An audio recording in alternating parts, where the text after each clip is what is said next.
Hello everyone and welcome to my first segment of Talking with Tita Ria. Are you ready, Mom? Ready as ever. I just came up with that right now, the Talking with Tita Ria. Isn't that crazy? But isn't the whole podcast gonna be 5 minutes? Well, this is for my YouTube. It's a trial run to see how well it does. Okay. Okay, so what are we talking about today?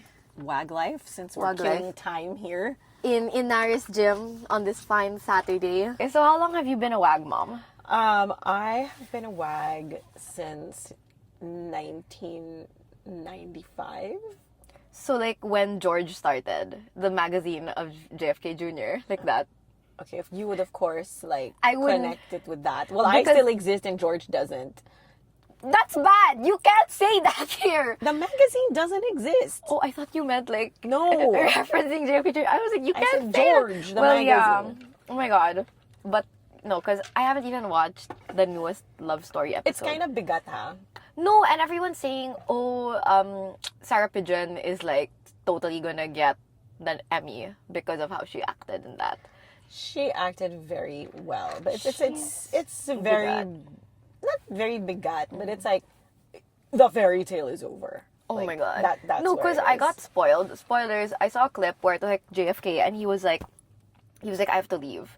And I was like, and she goes, Nanas, or something like that. And I was like, Yeah, crazy.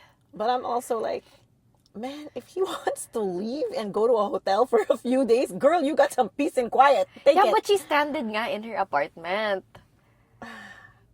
My mom finds it hard to have sympathy for the uber wealthy. For uber rich, famous, wealthy people, You're like that girl who wrote that snooty piece about her spoiled in the city, ganon. What? And that's the author of Sex and the City. Candace Bushnell. Yeah, crazy. Yeah, I mean, I try to empathize, but girl, you could just like, you have so much money, like you could do anything and escape anywhere. You don't have to stay in your apartment. Point. They couldn't escape because the press would follow them everywhere. I would go to like another continent. I would buy an island. I would Live come in on. like some rural area. Exactly. No, I would like farm something. Buy like a gigantic ass farm, sit in the middle of it, have security around, and you can ride horses and jump in the lake and do whatever. You have it all figured out. I do. Okay, wait. So back to you being a WAG. I don't really have any questions. What are questions you think people would want to know? Because what I find weird is some people are like, oh my god, I want to be a WAG. And I'm like, no, you don't. I think what we need to do is point out the difference between a PBA WAG And an NBA WAG. Because we are in yucky gyms 24/7. And I mean that in a way that I hope will inspire, government-led projects. Or even just private venues to improve Yeah. and step up their game. So, for one thing, I guess the biggest difference between an NBA WAG and a PBA WAG is it's the pay. the pay. Like, NBA WAGs do not need to work. But I think what's hard there is like they travel so much more. And apparently that's why like A lot of marriages. like fail. Like even NFL, like Giselle Bundchen and Tom Brady, she was like he promised he would stay and then he said he didn't want to stay, and it's like, because you're on the road, that's it, that's your life. And then if you have children, you're raising the kids by yourself with a lot of money and probably an army of maids. Exactly. But still, No, I don't think I don't think it'd be fun to have your husband away that often. I mean, I like it when they go away for like 2-3 days. After it's that, like I I can rest. Yeah, after that, of course, like you want him back, right? It also depends on the person. Because you and me like alone time. I feel like some people, they don't want that. I'm sorry, I don't know what to tell those people, but I think being a PBA WAG is really not at all that it's cracked up to be, because I also think the PBA has just declined over the years. Like, it being interesting towards the general public, the production quality, the venues. Yeah, and we don't say this with disdain. I mean, the PBA Yeah. is literally what has fed our family Yeah. since day one. We really say it out of a place of we wanting want it to be improve. better, yeah. Yeah, And because it can be, because the games are entertaining and the The athletes games are so talented. The games are actually very high quality. I feel like it's just more of like the social media stuff too. I feel like if they were it could be marketed better. Yeah. And then, you know, there is also such a big disparity with the talent levels on the different teams. And even the current draft system Yeah. just, it And I doesn't think- allow for a very even playing field. No, and I think also that's why the All-Stars like did so well because it was like even the way they distributed a lot of the players. Yeah. So I think that's what also made it fun. I think it needs to be marketed more heavily to women and to UAAP fans whose Yeah. idols have now. Because a lot of the Entered. UAP guys are in, Well, if they don't go abroad first. but they don't yeah. go abroad. But a lot I of them think- are here. Yeah. And like, I think if it was marketed better, they would stay. Because majority of them, their families are here, unless like you're a film or Well, of something. course, it's the pay too. Well, yeah, for sure. But I'm saying if the pay was on equal footing because it was generating more revenue. Yeah. Yeah. You know what I mean? Anyway, I think it's a great like segue for UAP fans. Like the best one on our team, like best example would be CJ. Yeah. Like his fans are so loyal. And I feel like if the venues were nicer, there would also be more people supporting him there. Yeah. You know? I think venue is a very Yeah. very big factor. And I guess the game experience as well needs to improve. To be fair, I like when they play Bato Bato Pick on the screen. Of all the things they do, you like bato bato. I like Bato Bato Pick. But maybe it's because I watch so many games and it's just all the same all the Repetitive. time. It's very repetitive. Yeah, for other people who maybe only watch games on occasion, then it's fun. But for me, it's like, oh my god, this again. Yeah. But they need to really add just more exciting things because people could just now watch the games from anywhere. They can access the games from anywhere. So they Why don't would I care. come all the way here to Antipolo Yeah. to watch a game? But it's like what you said about the UAP. I'm not sure if it was you or Yana, but Yana was like, it's like the promenade in Bridgerton. Like everyone's just looking at everyone. social event. It's a social event because of the community, and I feel like obviously like Well, the it's pros are completely not different that because in the it's PBA, it's yeah. very monetary driven, like the way it's It's not formatted. from school loyalty. And like for the heart or whatever. But I think if they again just made it a bit It's hard because let's say in the NBA, you're rooting for your city. Here, it's like you're rooting for a company that makes you pay for electricity City or your beer. phone bill or sexual prophylactics. I mean, it's weird, right? it's really weird. And now like Oh, look, there's a little moth. whoa. Is it a moth or a butterfly? It's a okay, butterfly. wait. No, it's a oh my butterfly. god, guys, look at this. Where is she? Go down. I'm scared it's gonna fly away. Oh, it's not focusing. Where is it? It's there. Can you see it? I can't see it on the screen. It won't focus. It's that big blob. There. Oh. Unable to. Oh my god. Oh well, you guys are missing out on the butterfly. So maybe it's like my great grandfather or something. Why? Oh, Since because they're he was from here. Antipolo. Like, whenever you see a butterfly, kaninong lolo yan? Kaninong That's so lola funny. yan? Some people don't know what that is, so I'm like, oh yeah, it's like the butterfly is a dead person. They're like, what?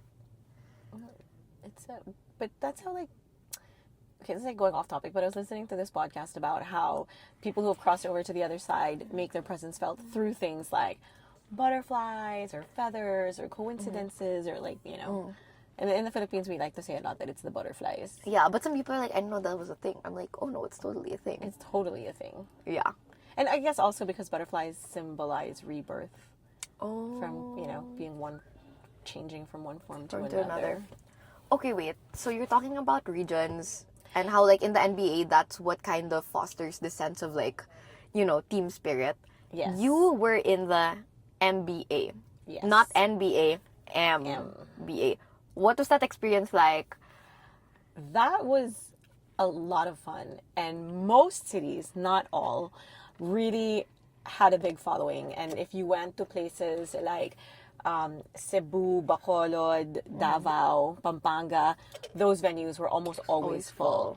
And something I also noticed was that because, you know, some players remained Manila-based. Right? Yeah. So the format was like the NBA. You had home and away games, but even if you were from a provincial team, a lot of the players stayed Manila-based. But I realized that the teams that had the biggest following had their players live in that city. Oh, So there was- so they were like, oh no, this guy really lives here. Yeah, even if he's not Cebuano, he's like an honorary Cebuano because he lives here, and you know, people would see them out and about. So I think that created like a sense of affiliation or connectedness. That said, you know, I'm not sure if all tickets were actually sold or they were given complimentary. away. Okay, I'm not sure. No, you know what I think they should do for marketing, like for the PBA? They should get influencers to watch. Like they should invite like the Courtside and the UAP to watch, like stuff like that, and then they can okay. post a vlog. Yeah. Because I feel like that would kind of generate interest in the same way No, the that's EASL did that. Okay, I'm turning the aircon When on. okay, when I wanted the aircon off, I get cold really easily. When the EASL did that, they had like a VIP section and they invited Yeah. influencers. They made it like fun. They were giving out drinks, Yeah. stuff like that. I love like the VIP section in EASL. There's like a little buffet with finger foods. There's drinks and stuff, It's and fun. it makes it feel like a social event. No, and they have like a DJ and they have like a smoke machine. I'm like, wow. No, it makes it fun. It makes it Yeah. really festive. Even Yeah. like the lights they bring in are different, so that alters the mood No, completely. I brought Yana to an ESL game and she goes, Rocio, if every game was like this, I'd be here Yeah, all the exactly, time. Just because the exactly. vibe is so different. The vibe is different. The crowd is different. But anyway, what were we asking about? We were asking about NBA. Yeah, so that, and it felt like every time a game was in town, it felt like a fiesta. Like, I'm not kidding, because everyone And came that's out. such a Pinoy thing. Yeah, no, and that Culturally. that sort of felt, in some cities, not all, felt like your Bridgerton promenade, because like everybody would come out. No, because that's such a UAP thing. And as someone who's like not working there in any capacity anymore, I feel so much distance. So when I see people at the promenade, I'm like, oh my god, everyone and their mother No, is here. it's a social event. Absolutely. Yeah. Which is what makes it fun. I mean, aside from the ball game itself. Yeah, for sure. For sure. I don't know, again, how to foster that sense of community within the PBA because it's so broad. It's Yeah. not city-based. You know, there are some fans who will watch, who will follow a certain player. Sometimes it becomes, you know, the office workers of that company who go. Will but be it's really- so, it just feels so fragmented as a community. Yeah. That's true. Back to the topic of WAGs. Yeah. It's not all it's cracked up to be, guys. Just to bring it back to reality, I think most PBA wives still have to work. I mean, I feel like I still need to work Yeah. and bring home some bacon. Yeah.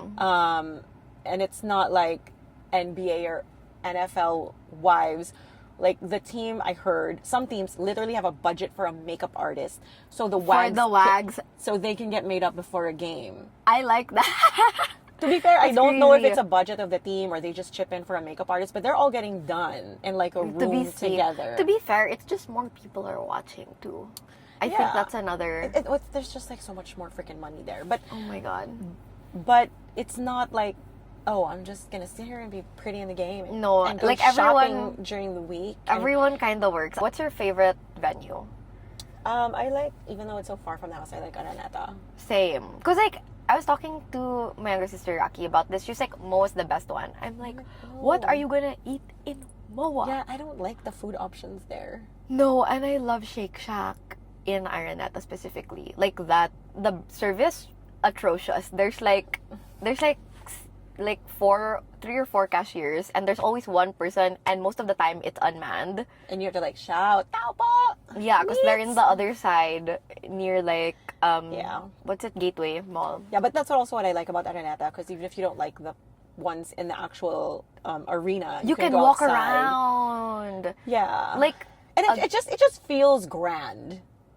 well, yeah, because of the history. The Like history Thrilla and Manila. and the like, size. Like, Yeah. when you go to Moa, Moa's like It's compact. like they squashed it. It's very like, you can tell they really, Like the pizza yeah, space. they made tipid sa space. In every capacity, everything was made tipid. I was like, Yeah. "Ooh." No, and even like when you sit like in lower or upper box, it's like You feel like you're gonna fall. it's You too feel like you're high. gonna, and I went to like the nosebleeds, like the highest part, Yeah. because I was talking to Babel like right before I did like the cheer dance competition, and so I was looking up and looking down. I was like, oh my god, I'm like, nakakahilo. are you guys okay? They're like, yeah, we're used to it now. But I was like, that's so scary.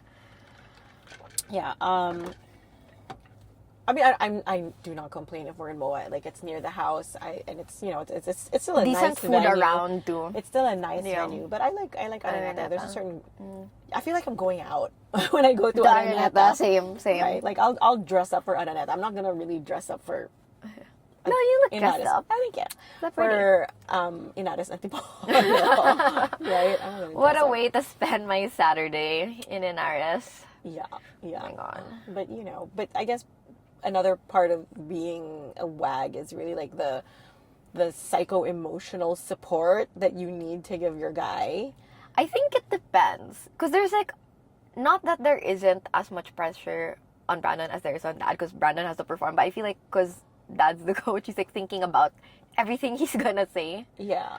Like, No, and the buck stops with him. It's like the Yeah. most thankless job because like if a team does well, it's they're 'cause like, the players are so the good. players are good, and then if the team sucks, it's like coach doesn't know what he's doing. Like it's so thankless. But no, I mean there are times that you've really had to like be there, like with Brandon when he's like I guess. when he's not feeling it, you know. Yeah, that's true. I don't know. But I feel that I think that's a big part of it. And, Yeah, and 'cause you don't even have to give them a pep talk, okay? Yeah, you just have to can tell. be there. No, and you can just feel they're like, when they're driving on the game, they're like, I'm like, Yeah. oh no. No, and sometimes it's better not to say anything. Yeah, sometimes you just have to sit down and just, you're like, okay. And you just have to be Yeah. there and just be company, Yeah, right? that's true. I think that's a big part of it. Yeah. What other aspects are there? And it's just tiring to watch a game all the time. Like, if I don't have to watch a basketball game, I'm not gonna. I've been doing this since 1995. Since George released nga eh. Since Jordan. And before that, I don't think I'd ever Watch. really watched. I think I'd never watched a PBA game before I met Dad. Really? Yeah, I'd watched maybe UAAP games because obviously I Yeah. was in school. No, and they But had that games was in it. Beg before, right? Yeah. they So did. you'd watch there. Before I met Dad, no. Before I met Dad, I think the only UAAP game I watched was in Ateneo Lasal, in Araneta, in the nosebleeds. With who? My friends. Your friends? I had friends. Oh, wow. I had My mom's an friends. introvert now, guys. But like all her photos in the 90s, she was out clubbing with people. Oh my god, when I was like looking at my 90s photos, I was like, You were an extrovert. I can't believe I hung out with these people. Like, why are these people in the And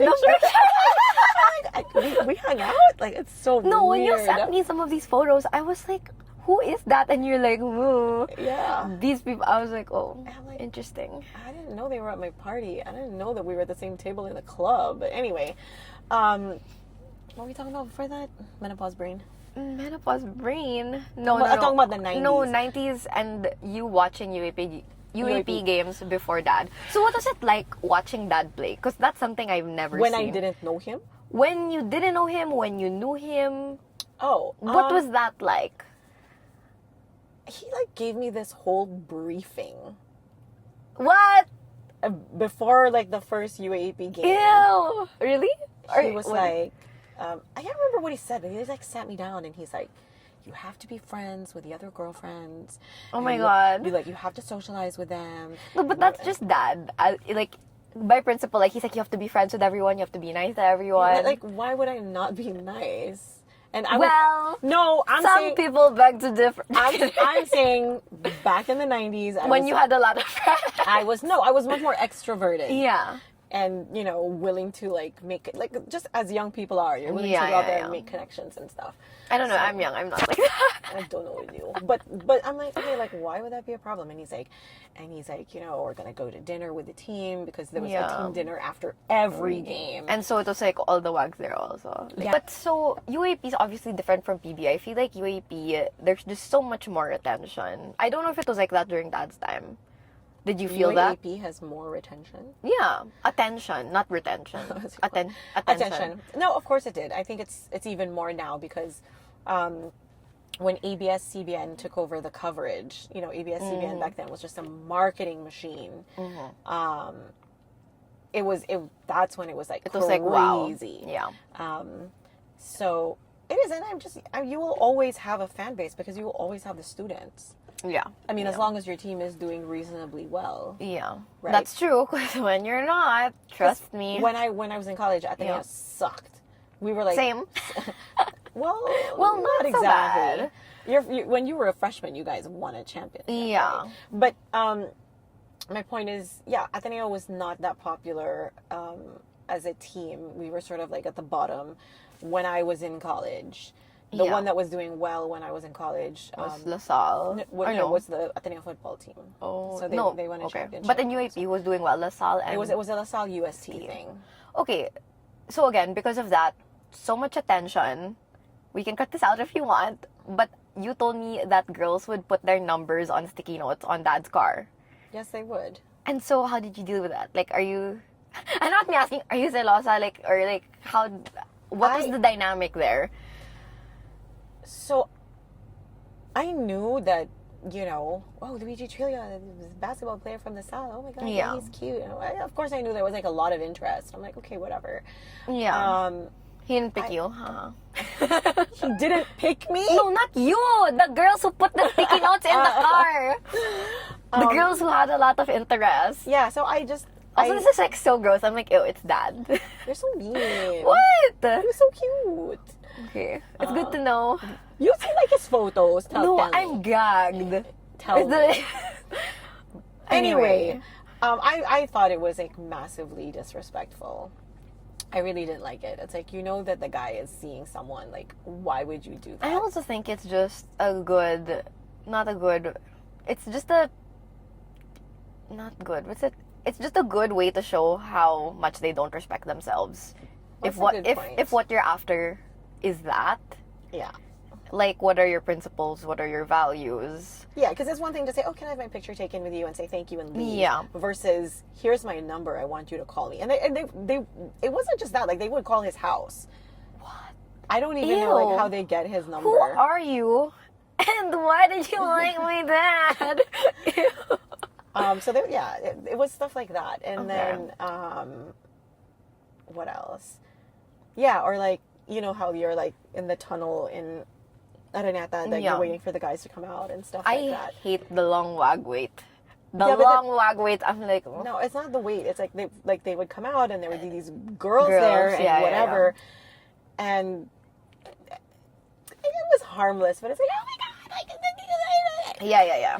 and I'm like, dude, I'm right here. Like, could you act a little more composed? Like, again, I just found it a little disrespectful. I'm like right here.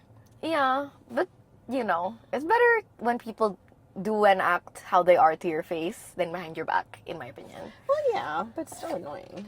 Yeah. It's like, it's disrespectful. But it is what it is. so, like, how did you deal with that? When you were... I don't know, I'd fight that. I just fight it. Of course, it's like not really their fault, but it pissed me off. Who else am I gonna take it out on? I'm not saying that's the right way to do it, but you're asking the question. Yeah, because again, like, I never experienced the UAP, that type of dynamic, and I'm so thankful for that, because that is like, well, your your boyfriend also has fans. Well, yeah, but again, because no one follows the PBA, he's like not on social media, he doesn't care for that stuff, so I'm like, this is great. Yeah. But yeah, very interesting. It is what it is, and I guess it's part of it, and you kind of just have to steel yourself, and I hated it, but then again, you also don't want to be with a guy that has no desirability. No, I think the biggest ego boost is when I walk around and then there's like a bunch of teenage girls and they look at Brandon and they're like, and they're all like, and it's like so obvious. We're like walking in the mall and I'm like, yeah, we have so much time to kill, by the way. We have like an hour still. No, we have like, well, yeah. Oh, I didn't start it, so I don't know how long we've been No, yapping. it's here. It's 36 minutes. Okay, that's not so bad. Yeah.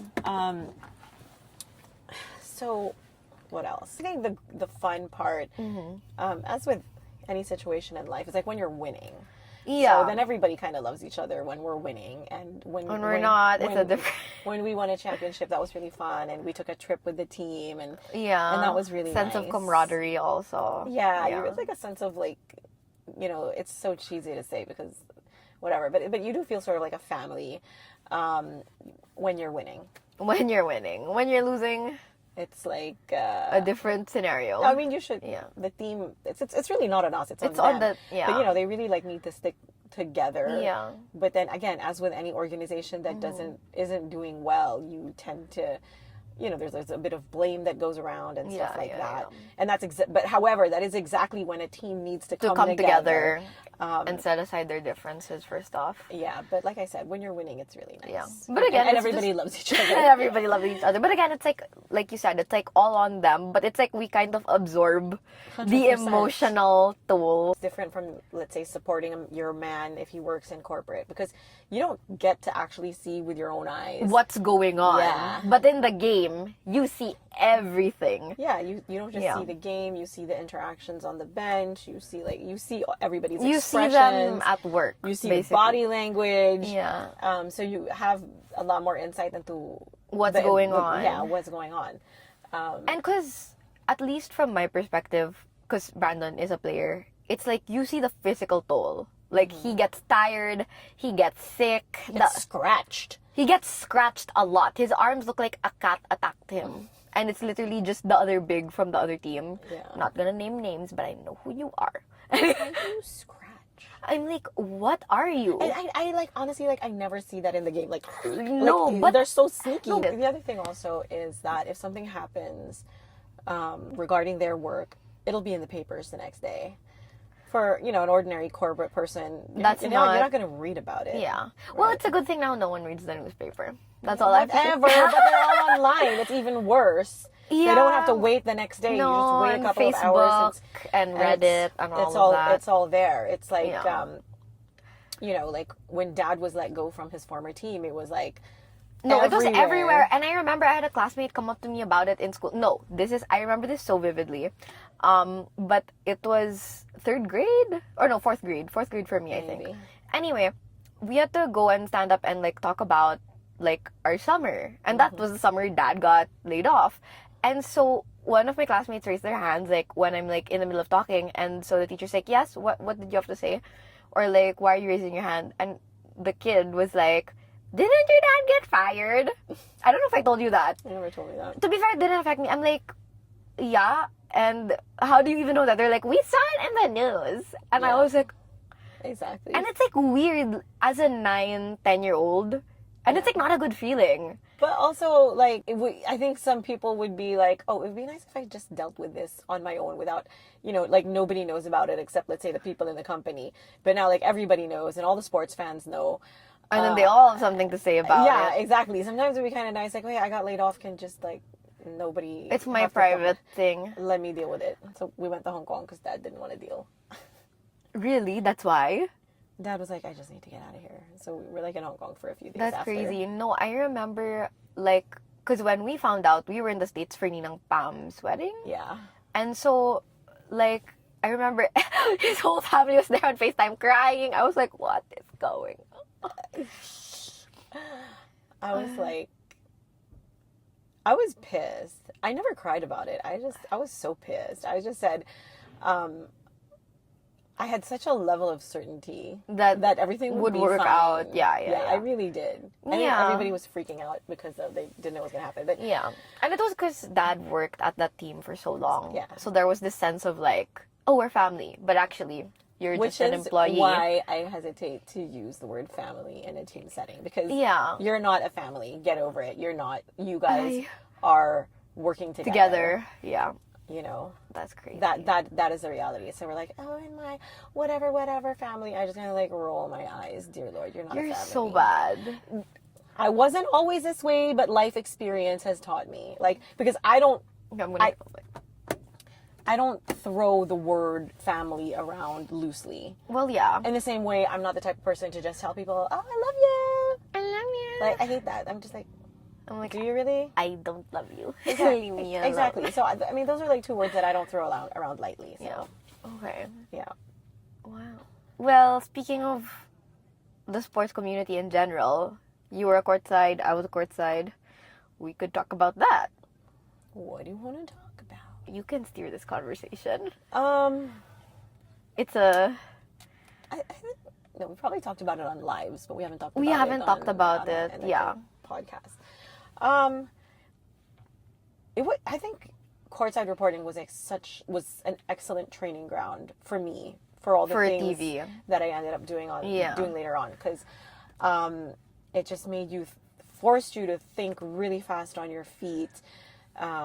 It forced you to write quickly. It just, and I loved it. I loved the pace. Force you to talk to a lot of people too. Yeah. And it's not the kind of work you took home.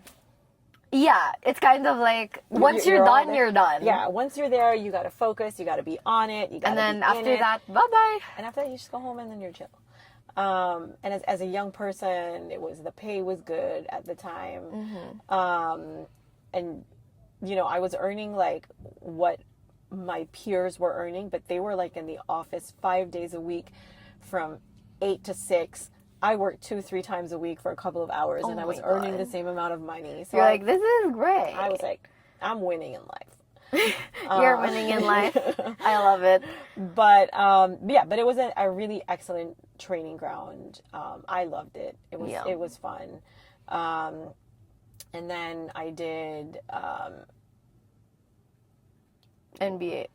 I did PBA, and then I did MBA. So you did PBA too? I didn't know that. Yes, I did. That's so funny. And when I worked in PBA, it was all right, but people were like so much on my case about not speaking enough Filipino.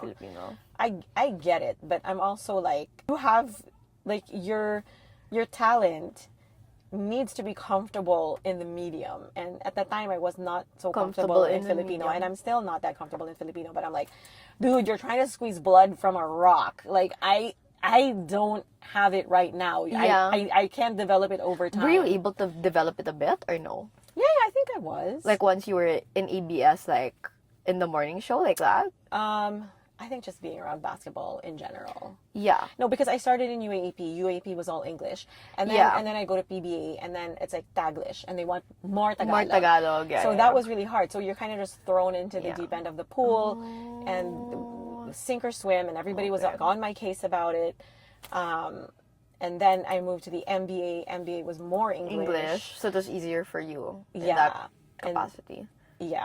Because when they were like really forcing me and pressuring me to speak Filipino, I sounded like an idiot. In the same way, if somebody who's not good at English and you force them to report in English, they're also going to sound like an idiot. Yeah. Which is what I'm saying. You kind of have to like respect where your talent is at. Yeah. I understand that there's a directive. So that's from the perspective of the talent, though, not from like no, obviously the director, producer. Exactly. They have a directive which is like, oh, kailangan whatever, 70% Tagalog, 30% English, whatever. But dude, it's not like they didn't know that when they hired me. Right? Such a diva when they hired me.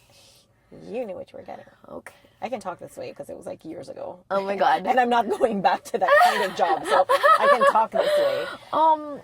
My experience for it, I think, was very different just because I was working 2 jobs. It was like 2 for the price of 1 because I was a social media manager. Yeah, the first social media manager while doing that. So I think what really downgraded my quality, and this is obviously not an excuse, I just agreed to more than I could do. Yeah. Was I was shooting while writing the report while reporting. That's crazy. And I don't know how I did that. Like, I look back and like, I did it, you know, but after doing that and dealing with everything that I had to deal with, I'm like, wow, I can do anything. I look back and I saw this quote, not to be... Toot your own horn? No, not to say I'm Olivia Rodrigo. Oh, Lord. Oh, Lord. No, she came out to this Vogue interview and she's like, yeah, I look back at like my 19-year-old self and I just want to say, like, it's okay. Like, you're stressed right now. People are being mean to you, but you're gonna be fine. And you shouldn't beat yourself up for it. And I feel like because the people they do get are really young. And everyone's experience is different. Because every team is different. Every, you know, and sometimes you're the favorite in the broadcast. Sometimes you're not. And if you're not, the feeling will be known. Oh, yeah. Absolutely. And you know, and it taught me so much about how to work in an environment where, not that you don't feel comfortable, because I think, you know, I was treated with so much respect, so much care, but in an environment where you know you're not the best person in the room and how to become the best version of yourself. Not necessarily to be the best person in the room, because at that point, I learned so much about myself, and the fact that sometimes I am slightly introverted. Sometimes I just want a creative outlet where I'm locked up alone and I'm talking to my phone, you know?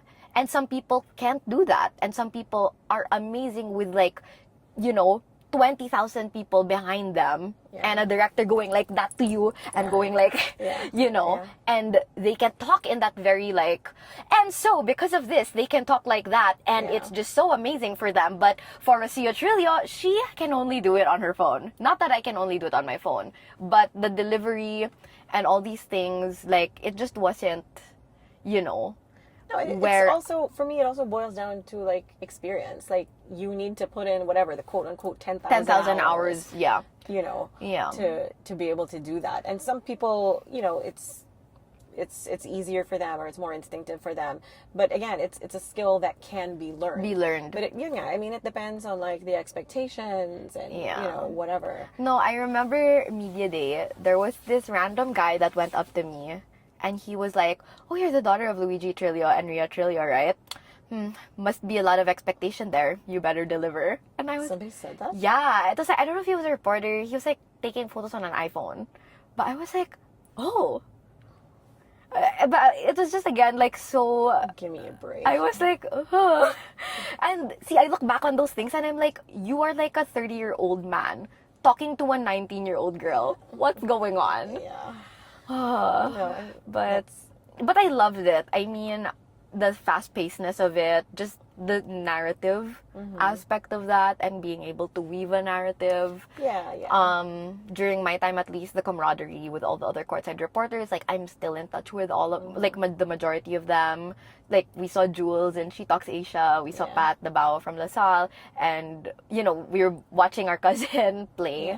For the juniors, so things like that where it is this nice sense of community that I think the UAP just is, you know, it's the soul, it's the core of what that organization is. That said, I really don't think that people will inevitably compare UA and PBA, but you can't because the setups are so different, the circumstances are so different. But again, there's so much that you can improve in the PBA. Honestly, the games are so good. Sometimes I watch the games and I'm like, God, this is so entertaining. Good. Yeah. No, okay, this is another thing. So, like, the very, like, I think it's also because it's college and there's a lot of high schoolers there, but I was talking about it with Yana, but, like, the funny cameras on the live games in the PBA, like, the Bato Bato Pics or the, like, dance cam or even the kiss cam, they're like, if they did that in the UAP, people would go crazy.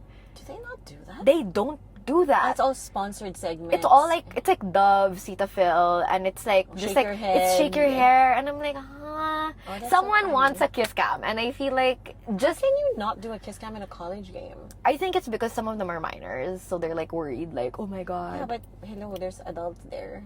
I don't know, but I think that's why. Because I don't know why they don't do that. By the way, like you can also kiss somebody on the cheek, huh? I mean, my god, you're so crazy. Seriously, but I think that would be so fun. Yeah, I think people would love that. Yeah. So things like that where also the UAP can adopt some like very kenkoy things. Because again, because the UAP is so big, I think this is my personal opinion because I have nothing to do with the UAP anymore. They take themselves so seriously because there's so much attention. Not always. It depends on the culture of the team. It depends on, you know, which media outlet. But there's this air of seriousness. Because there's also a lot of money to be made. There's a lot of... In terms of sponsorships and stuff. It's a small window by which there's a lot of money to be made from the sponsors. Yeah. So maybe that's why. And again, you know this as a content creator. It's like he who pays the piper calls the tune. So if this is what the sponsor wants, you can suggest a way. But if they don't want that, then there's nothing you can do. And at the end of the day, you get paid. So yeah, that's true. But I think they should alternate. You know what I mean? Like, because when I do my content, paid and unpaid stuff. Yeah. Like I like to produce a lot of unpaid content. But you know what? There's literally not enough time. Because oh my god, you're right. The broadcast. They have to call mandatory timeouts just so they can fit in commercials. I'm saying there's so much money to be made. No, I feel like Cetaphil paid the UAP big bucks. The last season, were they like everywhere? Every 2 seconds, Cetaphil. I was like, wow, go Cetaphil. Whoever's in the PR. leg of this is making bank. They got it done. They got it done. Okay. So, What else? What do I like about being a WAG. I like playing with the babies. The PPA babies are so cute. No, we they're have some always cute babies so in our cute. team. Oh my god, they're all adorable. Well, once upon a time, you guys were the cute babies. I don't know what now happened. we're not. You don't know what I happened. don't know what happens, but No, you guys were the cute babies before. No, and the babies are just so cute. They are. They're so sweet. Yeah. And I love, yeah. I love all of them. Yeah. I'm like, oh, That's beautiful the fun babies. part. I want a WAG friend lang. That's it. That's all I want. That's all Wish you list. need. Yeah. Because there's no one your age, no? Diba? It's actually not that fun to watch basketball games all the All the freaking time. time. Like, I had to watch one this morning, and then we came home, had lunch, I got dressed, and we drove all the way up here. And it takes it out of you, and you're just sitting there. And I have technically 2 games to watch tomorrow. 'Cause What? The boys have a game each tomorrow. Oh my god. So I don't know if I'm going to go to both or what. So, I don't know. That's It's not fun to watch it all the Wait, time. so what are we having for lunch? I don't know. What do you mean? I haven't thought that far. Okay. Go fry something. Go fry something. Oh my god. Your friends think about WAGs. Like, what's their thing? I don't know. All my friends like don't want to be WAGs. Don't want to be? All my friends, my only friends are Jade and Yara. No, but I'm saying, okay, not your friends, but other people like, oh my god, your mom's a WAG or you're a WAG. Like, what is that? What are they? What aspect of that life do they want? I don't know, but I see it on social media. So I'm like, okay. Or like I'll see people post, oh, my dreams to be a WAG. I'm like, wow. Very interesting. I'm like, if it's NBA, yeah, but not NBA, NFL, NHL? NHL? Oh my god, wait, let's talk about hockey for a second. My mom and I were talking about how much we love hockey romances. And I only like the gay ones. no, I pioneered like the house's obsession with hockey romance because I read the off-campus series under my covers at like 17 or 18 legal age Whatever. to consume Smut, but I was so obsessed and I told all my friends to read it. I was like, you have to read this. And Read my Smut. read my Smut. I made them read Bridgerton. I made them read off campus. And every friend, like, I know, especially if they're single, I make them read Smut. I'm like, you have to read this. Oh my god. Why? Anyway. But it's true. I'm like, Well, it exists and has a market for a reason. no, and I'm saying, like, especially if you're 18 and you've had, like, no romantic experience ever, I think it's good to know. Or just, like, be curious what's out there. Right.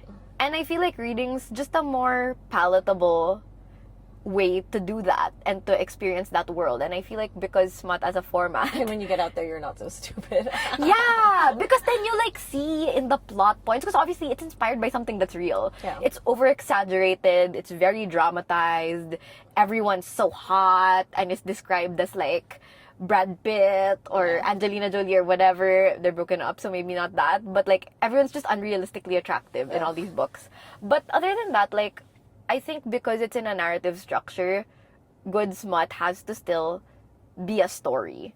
Absolutely. And so See, it does. This is my thing. People are like, oh my god, why are you watching the Rivalry? It's so Yeah. muscos. Guys, there's actually a story. Yeah, exactly. And a very compelling one. Yeah. And I feel like maybe we're just two perverts, Mom. Just 2 little dirty girls. Two dirty little girls. But I think it's just so interesting, and especially as someone who had no romantic experience, being able to live vicariously Right. through these characters having romantic and sexual experiences was a very safe way Yeah. and a very like reasonable way Yeah, to that's fair. to understand and explore, because I feel like So what does that say about middle-aged women consuming gay smut? What's the interpretation of that? I don't want to say anything because you're my mom. No, but I think a lot of it has to do with the. I mean, finish what you're saying, but just Yeah. really quickly, it's Go. a lot of like the equality, I think, or the level playing field in that dynamic, at least in Heated Rivalry. Yeah, and it's also because there's no woman that forces a man to be emotionally mature. They come to that conclusion themselves, you know? Yeah, exactly. And I think that's the sexiest thing there is. A man who's socially aware or, you know, self-aware about who he is and what he wants. Has the strength to be vulnerable. And articulate his emotions. Yeah. It's beautiful, and I love Yes. that. There you go. Thank you. There you go. That's Okay, why we processed that. we processed that very well. But back to my smut. Back to your smut. You know, and I'll tell my friends, I'm like, yeah, I was talking to my mom, or like, yeah, I watched Bridgerton with my mom, and they're like, you're watching sex stuff with What your is wrong with you? But I think that's such. You should feel comfortable talking about that stuff with your mom. Like, like if anyone, she gave you life. Like, Right. And I'm not saying I'm 100% comfortable talking about sex with my kids or whatever, but like I always tell you guys, I'm like, it's not a bad thing.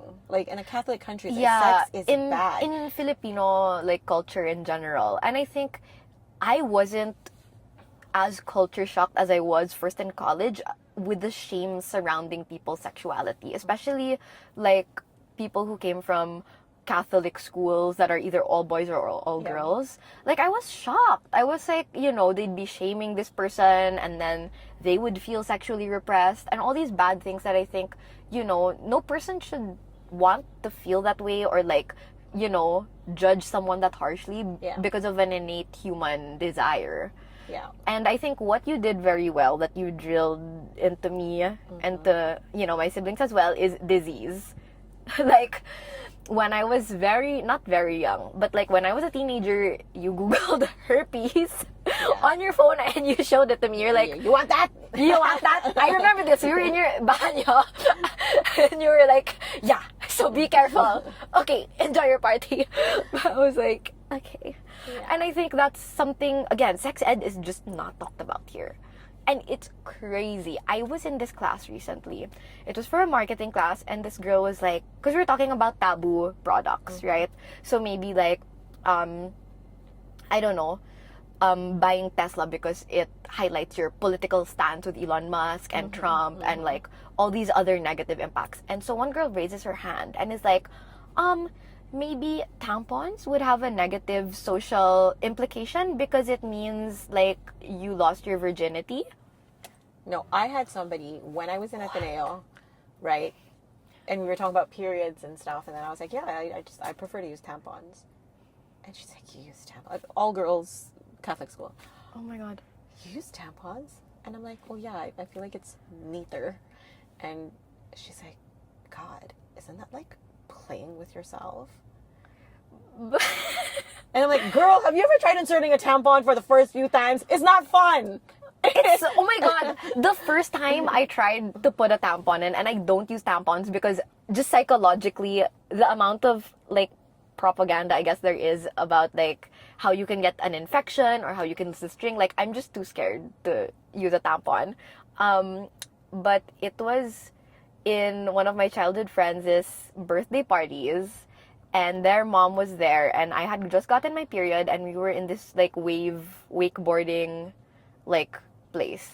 And so Tita Mel was like in the stall, waiting outside the stall, and she was like telling me how to insert it. And I was like, I can't do it. She's like, you just put it in the hole. I'm like, there's no hole. Of course. And she goes, okay, you know what? Is this your third day? I'm like, yeah. She goes, it's okay. I won't tell anyone. Just go. You've bored yours. Yeah. But even that, I think I was just raised in a community where those things weren't a point of shame. And I'm so happy I was raised that way.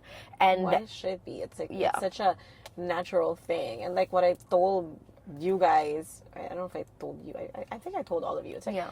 I'm like, guys, like, sex can actually be fun. Like, why would people want to have it a lot if it wasn't fun? Right? Like But you wouldn't be here. If it yeah, wasn't. but I'm saying you just need to be incredibly responsible about it. And Yeah. obviously, like, in my mind, a monogamous, caring relationship. Yeah, right? because disease is a thing. And when I did my internship at this research place, it was like an economic research thing. And all the economists were like, the government needs to invest budget into this HIV epidemic that happened after the pandemic. And it's really, really bad. And it's only skyrocketing. And the amount of people who don't know they have it, like there's no free testing, or if there is, like it's not as accessible as it should be. And things like that, where it makes me so sad. Like, it's a complete disservice to people. yeah, especially like not not getting tested and not like letting your sexual partners be aware of that. That's like really, that's something that should be instilled in the education system, in my opinion. But again, But it's the Philippines. We don't talk about that stuff. oh my god, Or it's too Lord. much. It's bastos. No, I think doing a disservice to our countrymen like that is bastos, but Yeah. There's Yeah. a lot to be done. But okay, this is like so far from WAG talk. I know. We ended up talking heated rivalry, smut, sex ed. Sports. No, that'll be the title of the our podcast. It's like WAG Life, heated rivalry, sex ed, and smut. Smut. Heated rivalry is such a My mom's still so obsessed with heated rivalry. it's such a good story, and nobody believes me. Nobody believes me, and I'm like, guys, You're like the crazy woman in the town, just I'm going crazy, like, watching dirty things. But it's like It's so I wholesome. love the men in that show. I love the characters of the men in that show, Yeah, and the women are also great allies, yeah. which makes it really nice as well. No, can I just say it? I can cut this if you want. But my mom was like highly emotional, and she was like, I just realized I always think about Hudson Williams, and he never even thinks about me. I didn't put it that way. I and, said and that was like in the corner, like, what? That's What are not, you saying? That's not how I said it. I said, oh my god, this is so stupid. I'm thinking about Hudson Williams all the time. He doesn't even think about me. And I then- wasn't like kawawa. No, you got glassy Because eyes. I was like laughing at myself, like No. how pathetic it is. I don't know, but I was like, are you about to cry? You're like, no. I was like, oh my god, mom. Not. I was not. I was like, what is the What is world? happening? My crazy mother. Oh my god. We love Hudson Williams. He's weird. I actually like Shane more than I like Hudson Williams. Really? Is the thing. And Hudson I'm Williams like one is of those very people who are like, You can't tell the difference. I'm having trouble differentiating between You have the both of them. Cognitive dissonance with yeah, exactly. Hudson Williams. In this very unhealthy parasocial relationship. Yeah, Like, yeah. It's nuts. Oh my God. It has to end. That's crazy. has That's to end. crazy. But I kind of like semi-understand, like, you know, like the fans here with like local artistas. They're That's like, how you feel about Hudson. no, now I can kind of understand because I used to, oh my god, they're so stupid. Like they were hating on this actress who was always a contrabida, and they like didn't like her and stuff. And I'm like, dude, they're like, Just pretend. she's like, what the hell is wrong with you? Like you're Yeah. so stupid. And now I intellectually know the difference, but it's like, are they like one and the same? Are they like, Oh my god. maybe they're not. Whatever. My, how the tables have turned. But you know, this is how we learn to understand other people and have Build compassion. empathy. Yeah. Wow, Compassion. that's beautiful, Mom. Yeah, I'm happy that you're growing some compassion. Yeah. I can always try. I don't know. I can try. Depends on the situation. Some things don't move me. And some things do. You're so crazy. Guys, my mom is crazy. There's no mom that's Not crazy. No, you sent me this it's like a reel. The reels my mom sends me are so crazy. It's What like do I send you? no, you'll send me like Hudson Williams shirtless, Ilya shirtless, and then it'll be like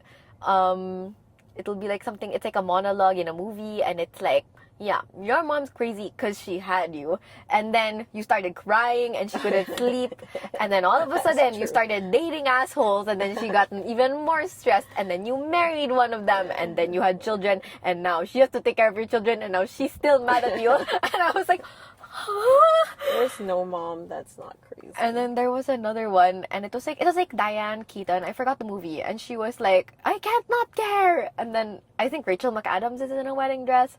I don't know. Maybe I it's not. vaguely remember this. Yeah, you sent me that, and then it'll be Hudson Williams shirtless again, and it's like just a pendulum of emotion. That's never a bad thing. I know. You know, I'm like young enough to have birthed him, but what does it matter? It's your cougar, cougar fantasy. And my dad is like, what is going on with your mom? I showed him like their Oscars outfits because they had to have a photo together, right? And you showed it to dad? I was like, I go look at them. They look good. It's like the mesh blouse, the black mesh With blouse. nipples out. I was right? like, hell yeah. You can tell it's aircon in there. Exactly. Dad's like, why are they wearing them? I don't know, but it's so amusing to me. You're like, no, literally, we were in the car, there was traffic, and I saw my mom's phone. It's like all Shane Hollander, Shane Hollander. I was like, oh my god. And I'm not looking for it. the algorithm is feeding your sick obsession. It is. It needs to stop. Maybe I should start looking up other things or engaging with other content. I'll recommend some smut for you. No, no more smut for me. I'm waiting for Unrivaled to come out. No, and I had to download the books for you too. I got the books for you. I did. And I finished them like in 2 days. So fast. And I've been recommending you like nice literary or contemporary fiction, like City of Girls by Elizabeth Gilbert. I read it! You did, but it took you like 2 months. 2-3 months. You were like, I'm gonna read it. I'm like, no, mom, you have to read it. It's so good. You're like, whatever. There's no smut in it. I was like, no. Okay. Oh my god. No, but I feel like that's the best reset. Like, if I want to read like a relatively hard book, like if it's like whatever, classic or or like a dystopian that talks about the political and economic state of the world, like no, I would never I read have that. to pair it with like a rom-com book or a smut book or like a silly book or like a memoir, like a celebrity memoir. I agree. Just so like there's a palate cleanser when I'm reading something big. So when I was reading, after I watched Heated Rivalry, I needed to know what was going to happen. So then I read The Long Game, and then I read Heated Rivalry. And you know, they were like bestsellers and like these highly acclaimed books by Rachel Reed. And I love the show. So I'm like, hey, and I'm reading it. I'm like, this is like... There's more. No, it's just like ordinary writing. What do you mean? Like, she writes well, she narrates well, and it's nothing, she writes smut well. Yeah. But it's not like... But it's poetic. But it's a story. I feel like there are 2 types of writers and like 1/3 special type. So it's like either you have a great story and you just say it, or you have which is what that is. Yeah, or you have an okay story but you say it in like the most beautiful, crushing way ever. Like in my opinion, that would be Nora Ephron. I'm obsessed with Nora Ephron. Her like debut novel, I think, Heartburn, which was about her divorce with her husband while she was pregnant with their child. Like, she has everything she says is like an oxymoron, and it's like so profound. And she was like, I couldn't remember anything, just the words or part of the words, and it's the best way to begin to forget. And I was like, wow. It was something like that. Wait, I'm gonna search it up now because like I love that line. Well, not enough to memorize it, obviously, but it's so good. But for example, for me, and I know she's canceled, but J.K. Rowling, for me, she's very descriptive. Is brilliant in not just her world building, but in just the way she describes things. Yeah. You know, and that it came alive for me. Like when reading the book, it's like I could just see everything. You know, with Rachel Reed, it's just like, this is what happened, and this is what they're thinking, and this is what they're feeling, and this is what they're doing, and okay, give me more. Yeah, I'm like, give me more, more smut. Yeah. Oh my god. There's no signal here in Antipolo, guys, unfortunately, so I cannot find the quote. But yeah, I totally agree with that. It's a shame that she hates trans people. I'm like, why do you hate them? What's wrong with you? For somebody who created all kinds of interesting creatures, I don't know why she can't accept trans people. I know. Right? And my thing is like a huge part, like as someone who loves Harry Potter, a lot of the analogies of the wizarding world are about accepting, you know, people who are different. Yeah, or on the fringes of society. So for her to like do that and just turn it around and be like, no, I'm actually gonna do the opposite of what my books preach is insane. That's a bit sad, actually. It makes me really sad. Back to Heated Rivalry. Always back to Heated Rivalry. It always goes back to that. No. Whenever I talk to you, I mean, even when I FaceTime you in my dorm, you will be like, did you see Shane's new outfit? He was smoking a cigarette and his publicist was there and and who are these women? If I was his girlfriend, I wouldn't be okay. I'm like, and then you're like, no, that's probably his publicist. No, I know what his publicist looks like. That's not her. Help. No, but one thing that I got out of watching Heated Rivalry was, and you know, I have a bunch of gay friends, and it's like I didn't realize like how hard or painful it could be for them to not be able to come out. I mean, maybe because the people that the gay guys I'm friends with are out. Yeah. But like that whole process of them not being able to come out, and like how sad and agonizing that is. Yeah, especially because just sports is a very masculine, heteronormative, conforming, environment. So we were talking about this, right? We were talking about like, oh my God, are there any PBA players who are gay or queer? So I just did a little math in my head. Yeah. Right? So if about 5 to 6% of the population is queer, Yeah. that means, because I don't remember exactly how many PBA players there are, Yeah. but that means there's at least about 10 to a dozen players, statistically, who are probably queer. That's so interesting, Right? Statistically. Because if globally, 5 to 6% of men are queer or gay or, Yeah. not cis, then that means there's at least 10 players who are like 10 to 12 who are probably like hiding something. And can you imagine in this culture, like how would you come out in the PBA? Yeah, and because it's such a machismo, like, I hate it. Like, I remember there was like one PBA opening and they got a rapper that was like, oh, sino ang mga babaero dito? And then the crowd went like wild. And I'm like, huh? For people who don't know, except the closeted gay players that we don't know about, who we just assume exist. like, I'm like, what is this? It's like so bad. And for people who don't know what babaero is, it's just like a cheater. Like, you're proud to be An that. F-boy. F-boy. I'm like, huh? I don't get it. I don't get it and I hate it. Yeah. It's almost time for us to go in. It's dark. You have seen the sun go down with us. I know. Thank you for joining our little Cuento session. Talks with Tita Ria. See you soon. Bye-bye!